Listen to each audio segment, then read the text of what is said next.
ओम श्री बृहस्पति नमः। आज बृहस्पतिवार के दिन सुनिए बृहस्पति देवता की कथा। पौराणिक कथा के अनुसार प्राचीन समय की बात है। भारतवर्ष में एक प्रतापी और दानी राजा राज्य करता था। वह नित्य गरीबों और ब्राह्मणों की सहायता करता था, परंतु ये बात उसकी रानी को अच्छी नहीं लगती थी। वह ना तो गरीबों को दान देती, न ही भगवान का पूजन करती और राजा को भी दान देने से मना किया करती थी। एक दिन राजा शिकार खेलने वन को गए हुए थे, तो रानी महल में अकेली थी। उसी समय बृहस्पति देव साधु वेश में राजा के महल में भिक्षा के लिए गए और भिक्षा मांगी। तब रानी ने भिक्षा देने से इनकार कर दिया और कहने लगी, हे साधु महाराज, मैं तो इस दान पुण्य से तंग आ गई हूँ। मेरा पति सारा धन लुटाते रहते हैं। मेरी इच्छा है कि हमारा धन नष्ट हो जाए, फिर न रहेगा बांस और न बजेगी बांसुरी। साधु ने कहा, देवी, तुम तो बड़ी विचित्र हो। धन संतान तो सभी चाहते हैं, पुत्र और लक्ष्मी तो पापी के घर भी होनी चाहिए। यदि तुम्हारे पास अधिक धन है तो भूखों को भोजन दो, प्यासों के लिए प्याऊ बनवाओ, मुसाफिरों के लिए धर्मशालाएं खुलवाओ। जो निर्धन अपनी कुंवारी कन्याओं का विवाह नहीं कर सकते, उनका विवाह करा दो। ऐसे और कई काम हैं जिनके करने से तुम्हारा यश लोक परलोक में फैलेगा। परंतु रानी पर उपदेश का कोई प्रभाव नहीं पड़ा। वो बोली, महाराज, आप मुझे कुछ मत समझाइए। मैं ऐसा धन नहीं चाहती जो हर जगह बांटती फिरूं। साधु ने उत्तर दिया, यदि तुम्हारी ऐसी इच्छा है तो फिर तथास्तु। तुम ऐसा करना कि बृहस्पतिवार को घर लीपकर पीली मिट्टी से अपना सिर धोकर स्नान करना, भट्टी चढ़ाकर कपड़े धोना। ऐसा करने से आपका सारा धन नष्ट हो जाएगा। ऐसा कहकर साधु महाराज वहां से आलोप हो गए। साधु के अनुसार कई बातों को पूरा करते हुए रानी को केवल 3 बृहस्पतिवार ही बीते थे कि उनकी सारी धन संपत्ति नष्ट हो गई और भोजन के लिए राजा का परिवार तरसने लगा। तब एक दिन राजा ने रानी से कहा, हे रानी, तुम यहीं पर रहो, मैं दूसरे देश को जाता हूँ। क्योंकि यहाँ पर सभी लोग मुझे जानते हैं, इसलिए मैं कोई छोटा काम नहीं कर सकता। ऐसा कहकर राजा परदेश चला गया। अब वहां वो जंगल से लकड़ियां काट कर लाता और शहर में बेचता। इस तरह वह अपना जीवन व्यतीत करने लगा। इधर राजा के परदेश जाते ही रानी और दासी दुखी रहने लगी। एक बार जब रानी और दासी को 7 दिन तक बिना भोजन के रहना पड़ा, तो रानी ने अपनी दासी से कहा, दासी, पास ही के नगर में मेरी बहन रहती है, वह बड़ी धनवान है। तू उसके पास जा और कुछ ले आ, ताकि थोड़ी बहुत गुजर बसर हो जाए। दासी रानी की बहन के पास गई। उस दिन गुरुवार था और रानी की बहन उस समय बृहस्पतिवार व्रत की कथा सुन रही थी। दासी ने रानी की बहन को अपनी रानी का संदेश दिया, लेकिन रानी की बड़ी बहन ने कोई उत्तर नहीं दिया। जब दासी को रानी की बहन से कोई उत्तर नहीं मिला तो वह बहुत दुखी हुई और उसे क्रोध भी आया। तब दासी ने वापस आकर रानी को सारी बात बता दी। सुनकर रानी ने अपने भाग्य को खूब कोसा। उधर रानी की बहन ने सोचा कि मेरी बहन की दासी आई थी, परंतु मैं उससे नहीं बोली, इससे वो बहुत दुखी हुई होगी। कथा सुनकर और पूजन समाप्त करके वह अपनी बहन के घर आई और कहने लगी, हे बहन, मैं बृहस्पतिवार का व्रत कर रही थी, तुम्हारी दासी मेरे घर आई थी, परंतु जब तक कथा होती है तब तक ना तो उठते हैं ना ही बोलते हैं, इसलिए मैं नहीं बोली। कहो दासी क्यों गई थी? तब रानी बोली, बहन, तुमसे क्या छुपाऊं, हमारे घर में खाने तक को अनाज नहीं था। ऐसा कहते कहते रानी की आंखें भर आईं। उसने दासी समेत पिछले 7 दिनों से भूखे रहने की बात अपनी बहन को विस्तार पूर्वक सुना दी। रानी की बहन बोली, देखो बहन, भगवान बृहस्पति देव सबकी मनोकामनाओं को पूर्ण करते हैं। देखो, शायद तुम्हारे घर में अनाज रखा हो।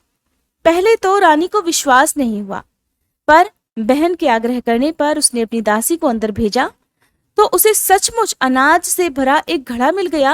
ये देखकर दासी को बड़ी हैरानी हुई। दासी रानी से कहने लगी, हे रानी, जब हमको भोजन नहीं मिलता तो हम व्रत ही तो करते हैं, इसलिए क्यों ना इनसे व्रत और कथा की विधि पूछ ली जाए, ताकि हम भी व्रत रख सकें। तब रानी ने अपनी बहन से गुरुवार व्रत की पूजा विधि के बारे में पूछा। उसकी बहन ने बताया, बृहस्पतिवार के व्रत में चने की दाल और मुनक्का से विष्णु भगवान का केले की जड़ में पूजन करें तथा दीपक जलाएं, व्रत की कथा सुने और पीला ही भोजन करें। इससे बृहस्पति देव प्रसन्न होते हैं। व्रत और पूजन विधि बताकर रानी की बहन अपने घर को लौट गई। 7 दिन के बाद जब गुरुवार आया तो रानी और दासी ने व्रत रखा। घुड़साल में जाकर चना और गुड़ लेकर आईं। फिर उसने केले की जड़ का पूजन किया तथा विष्णु भगवान की कथा की और आरती की। अब पीला भोजन कहाँ से आए, इस बात को लेकर दोनों बड़ी दुखी थी, क्योंकि उन्होंने व्रत रखा था। इसलिए बृहस्पति देव उनसे प्रसन्न थे और वे एक साधारण व्यक्ति का रूप धरकर 2 थालों में सुंदर पीला भोजन दासी को दे गए। भोजन पाकर दासी बहुत प्रसन्न हुई और फिर रानी के साथ मिलकर भोजन ग्रहण किया। उसके बाद से वे सभी गुरुवार को व्रत और पूजन करने लगी। बृहस्पति भगवान की कृपा से उनके पास फिर से धन संपत्ति आ गई, परंतु रानी फिर से पहले की तरह आलस्य करने लगी। ये देखकर दासी बोली, देखो रानी, तुम पहले भी इसी प्रकार आलस्य करती थी। तुम्हें धन रखने में कष्ट होता था, इस कारण सभी धन नष्ट हो गया। अब जब भगवान बृहस्पति की कृपा से हमें धन मिला है तो तुम्हें फिर से आलस्य होता है। रानी को समझाते हुए दासी कहने लगी कि रानी, बड़ी मुसीबतों के बाद हमने ये धन पाया है, इसलिए हमें दान पुण्य करना चाहिए, भूखे मनुष्यों को भोजन कराना चाहिए और धन को शुभ कार्यों में खर्च करना चाहिए, जिससे तुम्हारे कुल का यश बढ़ेगा, स्वर्ग की प्राप्ति होगी और तुम्हारे पितर भी प्रसन्न होंगे। दासी की बात सुनकर और मानकर रानी अपना धन शुभ कार्यों में खर्च करने लगी, जिससे पूरे नगर में उसका यश फैलने लगा। एक दिन रानी और दासी आपस में विचार करने लगी कि न जाने राजा किस दशा में होंगे, उनकी कोई खोज खबर भी नहीं है। उन्होंने श्रद्धा पूर्वक बृहस्पति भगवान से प्रार्थना की कि राजा जहां कहीं भी हो शीघ्र वापस आ जाएं। उधर राजा परदेश में बहुत दुखी रहने लगा। वह प्रतिदिन जंगल से लकड़ियां बीनकर लाता और उसे शहर में बेचकर अपने दुखी जीवन को बड़ी कठिनता से व्यतीत कर रहा था। एक दिन दुखी होकर अपनी पुरानी बातों को याद करके वह राजा रोने लगा और उदास हो गया। उसी समय राजा के पास बृहस्पति देव साधु के वेश में आकर बोले, हे लकड़हारे, तुम इस सुनसान जंगल में किस चिंता में बैठे हो, मुझे बतलाओ। ये सुनकर राजा की आंखों में आंसू भर आए।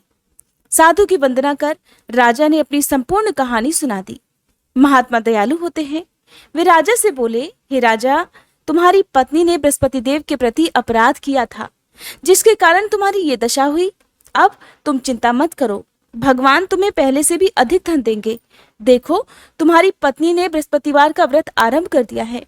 अब तुम भी बृहस्पतिवार का व्रत करके चने की दाल और गुड़ जल के लोटे में डालकर केले का पूजन करो, फिर कथा कहो या सुनो। भगवान तुम्हारी सभी मनोकामनाओं को पूर्ण करेंगे। साधु की बात सुनकर राजा बोला, हे प्रभु, लकड़ी बेचकर तो इतना पैसा मुझे नहीं मिलता जिससे भोजन करने के बाद मैं कुछ बचा सकूं, और मैंने रात को अपनी रानी को व्याकुल देखा है। मेरे पास कोई साधन नहीं जिससे उसका समाचार जान सकूं। फिर मैं कौन सी कहानी कहूं, ये भी मुझे नहीं मालूम। साधु ने कहा, हे राजा, मन में बृहस्पति भगवान के पूजन व्रत का निश्चय करो, वे स्वयं ही तुम्हारे लिए कोई ना कोई राह बना देंगे। बृहस्पतिवार के दिन तुम रोजाना की तरह लकड़ियां लेकर शहर में जाना। तुम्हें रोज से 2 गुना धन प्राप्त होगा, जिससे तुम भलीभांति भोजन कर लोगे और बृहस्पति देव की पूजा का सामान भी आ जाएगा। और तुमने बृहस्पतिवार की जो कहानी के बारे में पूछा है वो इस प्रकार है। साधु महाराज बताने लगे, प्राचीन काल में एक बहुत ही निर्धन ब्राह्मण था।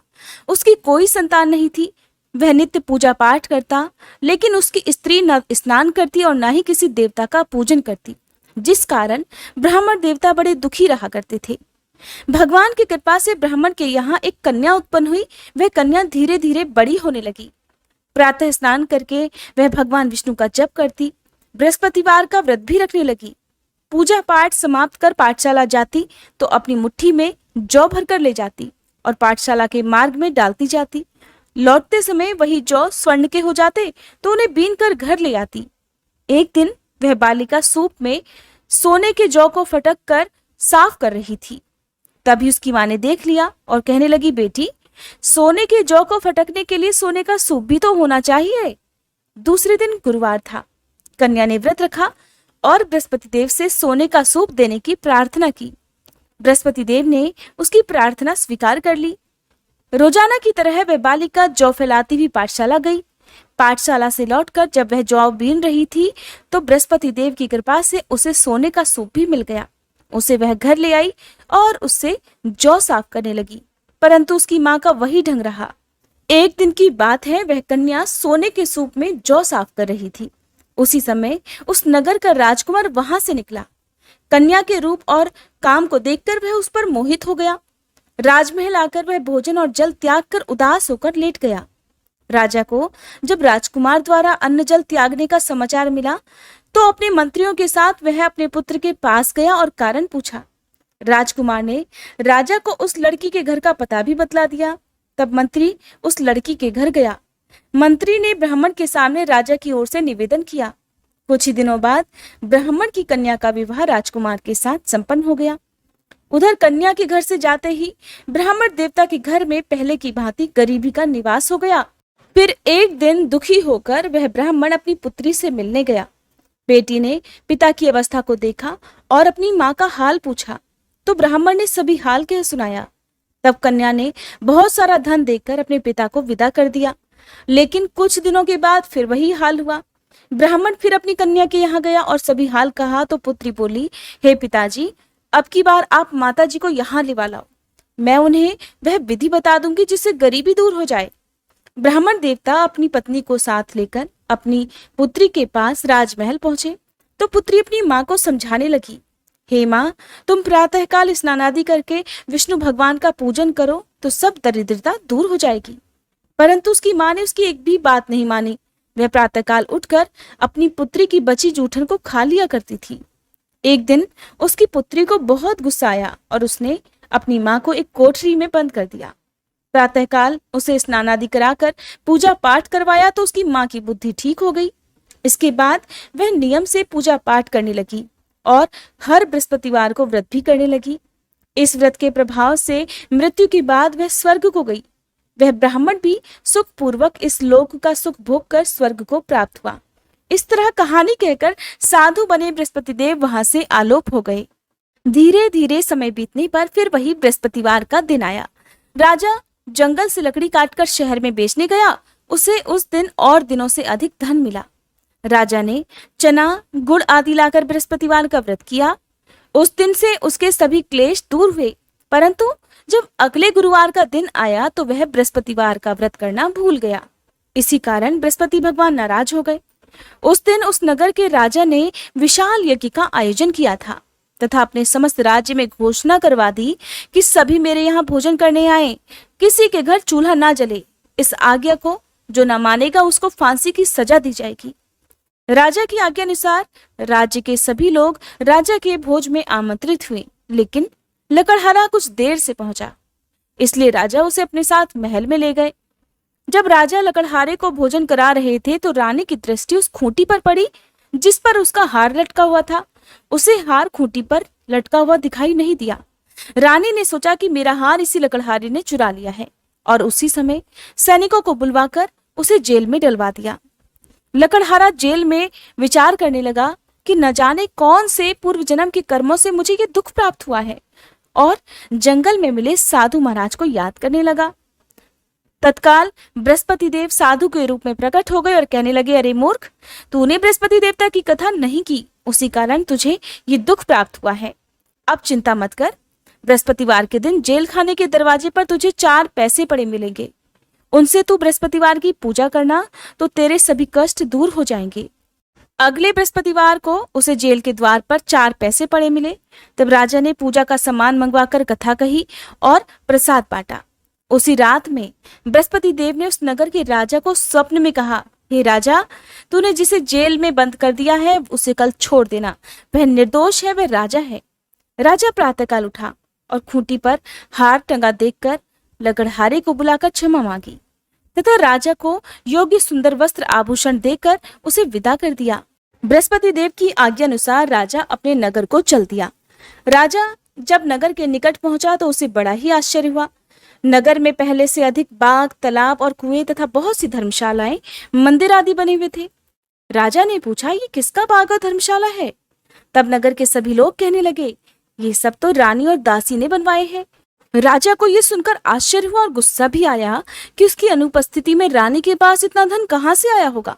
उधर जब रानी ने यह खबर सुनी कि राजा आ रहे हैं तो उसने अपनी दासी से कहा, हे दासी देख, राजा हमको कितनी बुरी हालत में छोड़ गए थे। वो हमारी ऐसी हालत देखकर लौट ना जाए, इसलिए तू दरवाजे पर खड़ी हो जा।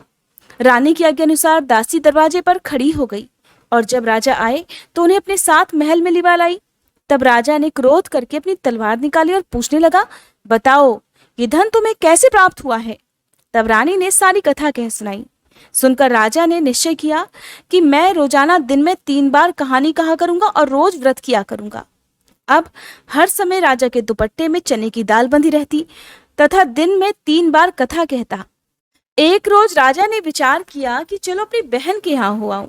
इसी तरह निश्चय कर राजा घोड़े पर सवार होकर अपनी बहन के यहाँ चल दिया। मार्ग में उसने देखा कि कुछ आदमी एक मुर्दे को लिए जा रहे हैं। उन्हें रोककर राजा कहने लगा, अरे भाइयों, मेरी बृहस्पतिवार की कथा सुन लो। वे बोले, लो, हमारा तो आदमी मर गया है, इसको अपनी कथा की पड़ी है। परंतु कुछ आदमी बोले, अच्छा कहो, हम तुम्हारी कथा भी सुनेंगे। तब राजा ने दाल निकाली और कथा कहनी शुरू कर दी।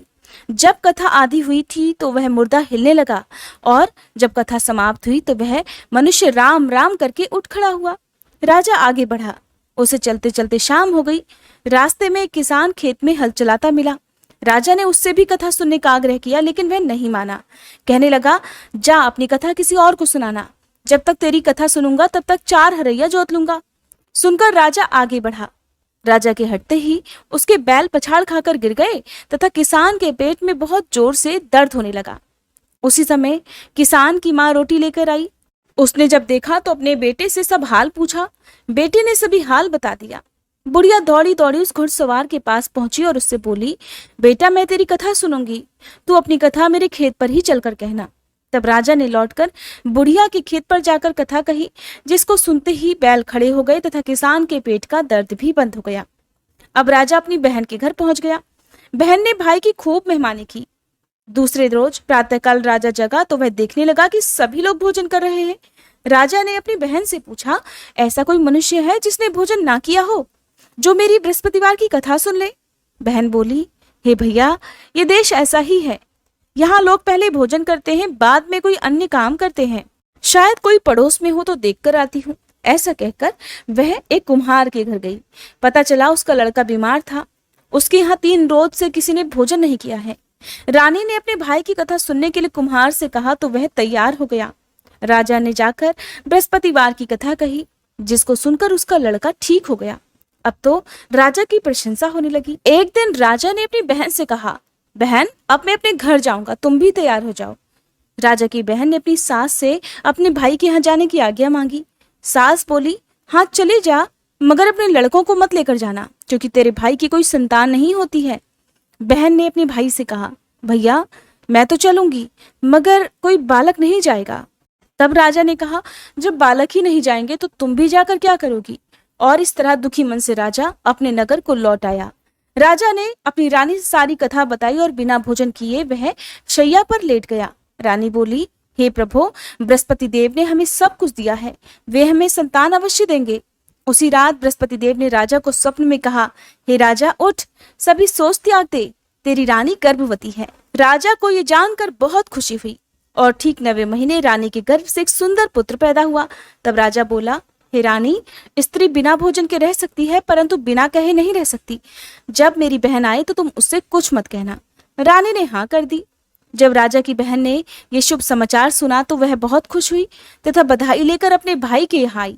तभी रानी ने कहा, घोड़ा चढ़कर नहीं आई, गधा चढ़ी आई। राजा की बहन बोली, भाभी, मैं इस प्रकार ना कहती तो तुम्हें औलाद कैसे मिलती। बृहस्पति देव ऐसे ही हैं, जिसके मन में जो कामनाएं हैं सभी को पूर्ण करते हैं। जो सद्भावना पूर्वक बृहस्पतिवार का व्रत रखता है और कथा पढ़ता है अथवा सुनता है और दूसरों को सुनाता है, बृहस्पति देव उसकी सभी मनोकामनाएं पूर्ण करते हैं। बृहस्पति देव उनकी सदैव रक्षा करते हैं। जो संसार में सद्भावना और सच्चे हृदय से बृहस्पति देव का पूजन करते हैं, उनकी सभी मनोकामनाएं उसी प्रकार पूर्ण हो जाती हैं। जैसे रानी और राजा ने बृहस्पति देव की कथा का गुणगान किया, उनकी सभी इच्छाएं बृहस्पति देव ने पूर्ण की थी। मनुष्य को हृदय से उनका मनन करते हुए जयकारा बोलना चाहिए। प्रेम से बोलिए, बृहस्पति देवता की जय।